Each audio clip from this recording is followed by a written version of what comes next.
મહીસાગર જિલ્લાને કુપોષણ મુક્ત બનાવવાના જન અભિયાન કુપોષણ મુક્ત મહીસાગર અભિયાન અંતર્ગત જિલ્લા પોલીસ અધિક્ષક સફીન હસને આજે કડાણા તાલુકાના સરસવા ગામની આંગણવાડીની મુલાકાત લીધી હતી। આ આંગણવાડીની મુલાકાત દ્વારા પોલીસ તંત્રએ જિલ્લાના બાળકોના સ્વાસ્થ્ય પ્રત્યેની પોતાની સામાજિક પ્રતિબદ્ધતા વ્યક્ત કરી।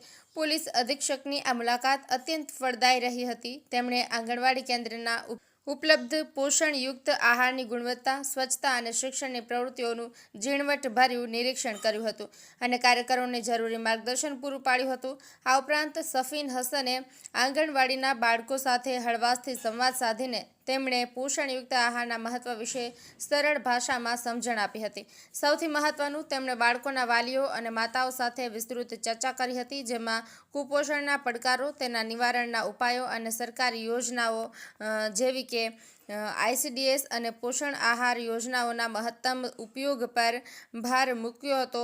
પોલીસ અધિક્ષક સફીન હસને આ તકે જણાવ્યું હતું કે તંદુરસ્ત બાળક જ તંદુરસ્ત સમાજ અને રાષ્ટ્રનું નિર્માણ કરે છે। વાલીઓએ પોષણ પ્રત્યે જાગૃત બનીને આંગણવાડીની સેવાઓનો મહત્તમ લાભ લેવો જોઈએ અને તંદુરસ્ત પેઢીના નિર્માણમાં સહભાગી થવું જોઈએ।